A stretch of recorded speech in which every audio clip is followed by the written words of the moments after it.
Hello everyone and welcome to this video titled Copilot Studio. My name is Craig Kreskis and I am a cloud solution architect here at Microsoft, and I want to thank you so much for your investment in this video.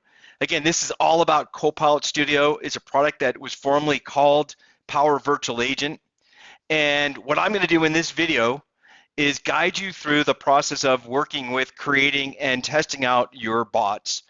Now, I'm going to assume with the first opening part of the demo here in this video that maybe you're not familiar with even creating a trial. So I'm going to show you how to create a trial. We're going to go ahead and create a bot. We'll test your bot. We'll create a topic, and then I'll show you some resources and where to get started. So let's start with just creating a trial account. If you're brand new to Copilot Studio, you can go out to the main website.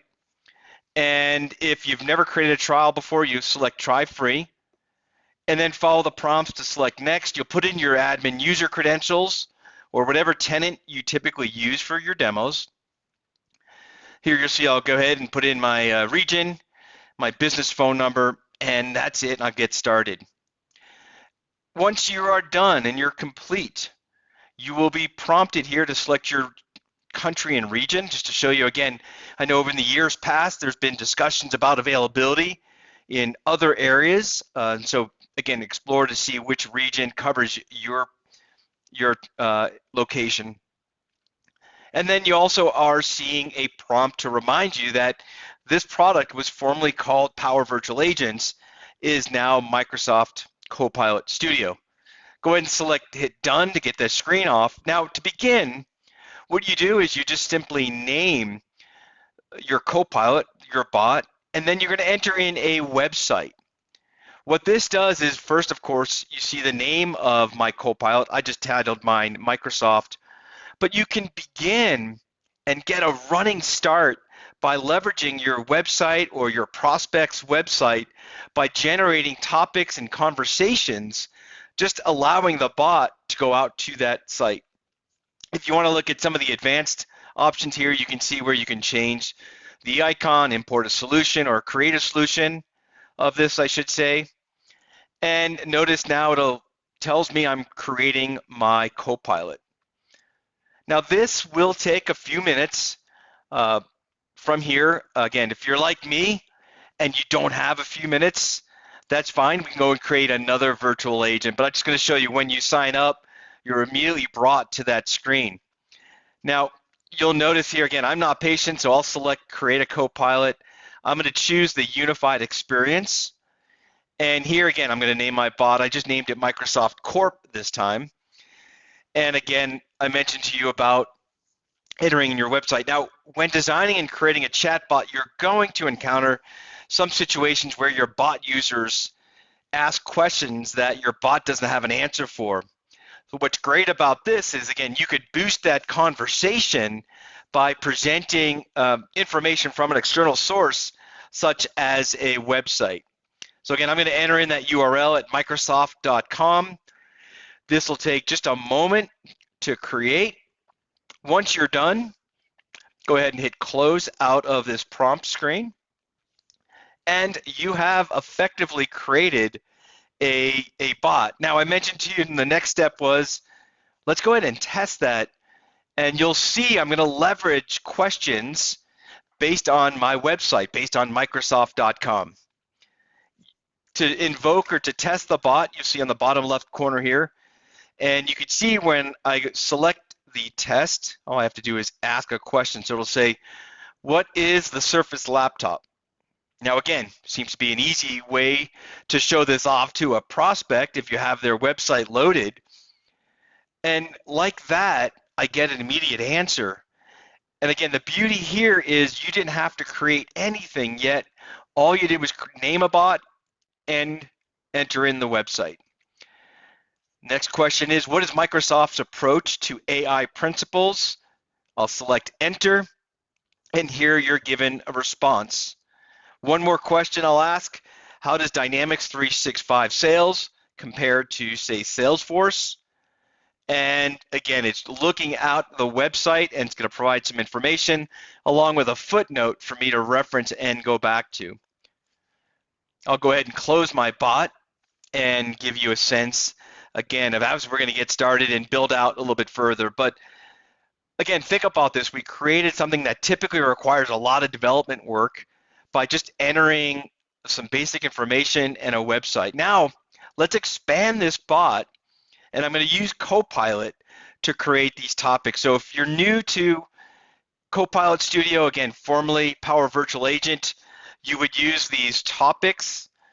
These are trigger phrases that we would then enter into the topics, and that's what would invoke this bot. And then it would be up for you, obviously, to think through where these bots would reside, typically, say, a company website or some kind of way or mechanism or vehicle in which this bot could interact with a customer, as an example. Let's go ahead and add a topic, and I'm going to, instead of creating it from blank, I'm going to go ahead and create this from the description. And just like you would do in all the other experiences with Copilot, all you do is just use your own language to build out that new topic. So here I'm going to say, let's get a user refund on the order ID, and the name of the topic will be just order ID, or excuse me, in this case, order refund. Right, so again, I just create that information, I hit enter or create, and again, Copilot, my assistant, my digital assistant, does a lot of the work for me. It has built a base flow that I can already get started. It's taken care of tasks such as phrases, my trigger phrases, and I can also see that you could see on the right column all of the questions that's been added. So for example, when I wake up the bot as an end user and I ask for a refund, the first question is going to be, what is my order number? Here you can see I can edit the question by selecting it and edit, and then notice again, this Copilot is still part of my design experience, so it's not just in the beginning, but it's also part of the design. What I'm going to do here is I'm going to say add another question about how the refund should be processed, and I want to give the user a prompt for either the original payment or a gift card. I select update, and now that will naturally follow down to the bottom. You can see here on that, the bottom of my flow, here's that question along with the options for the user. I'm going to delete this. It doesn't serve me a purpose right this moment. And again, Copilot remains with me along this journey. And next I want to do is I want to summarize the response in an adaptive card. You'll see what the adaptive card looks like in a moment, but go ahead and select that, hit update, go ahead and hit save. And if you're interested in a little bit more of kind of the technical side of this, I always open up the code editor to show you all of the work that was done behind the scenes that Copilot took for me or took away from me I didn't need to do. So you can see all of the trigger queries, the actions, and if I scroll to the bottom, you can also see again the activity and the adaptive card that was created. So again, Copilot, just making life easier for the designers, the people that are interfacing and building these experiences. Now that we've added one more topic, let's go ahead and test that out. You can either test the Copilot on the bottom left corner where I have my prompt, or you can also test it in the upper right corner. You'll see where it says test Copilot. I'll go ahead and test it. And again, you see the virtual assistant opens up. I'm going to wake it up with a trigger phrase. Can I get a refund? Select enter. And again, you'll follow the course. And notice on the right side, as I'm entering the message, the flow of the bot on the right side is following me along with this decision. I enter in the order number. It says, when did I place the order? I enter in the date. What's the reason? It did not reach my expectations. And then remember, we just added that final question about how do we want to process the refund. And then you'll notice the adaptive card that appears in the bottom left here. I'll highlight that for you based on what I added to that Copilot. So again, just a very simple, easy explanation and a video to guide you through how to create a Copilot Studio. If you want to learn more Again, you can come out onto the docs.microsoft.com. You'll notice right here it says create bots with generative AI to learn more. I want to thank you so much for your time and investment. I showed you how to get started with a trial, how to test your bot, create a bot, add topic with Copilot, and then some resources to follow through. Again, my name is Craig Kreskis. I want to thank you so much for being a part of this video, and I look forward to speaking to you and seeing you on a video again real soon.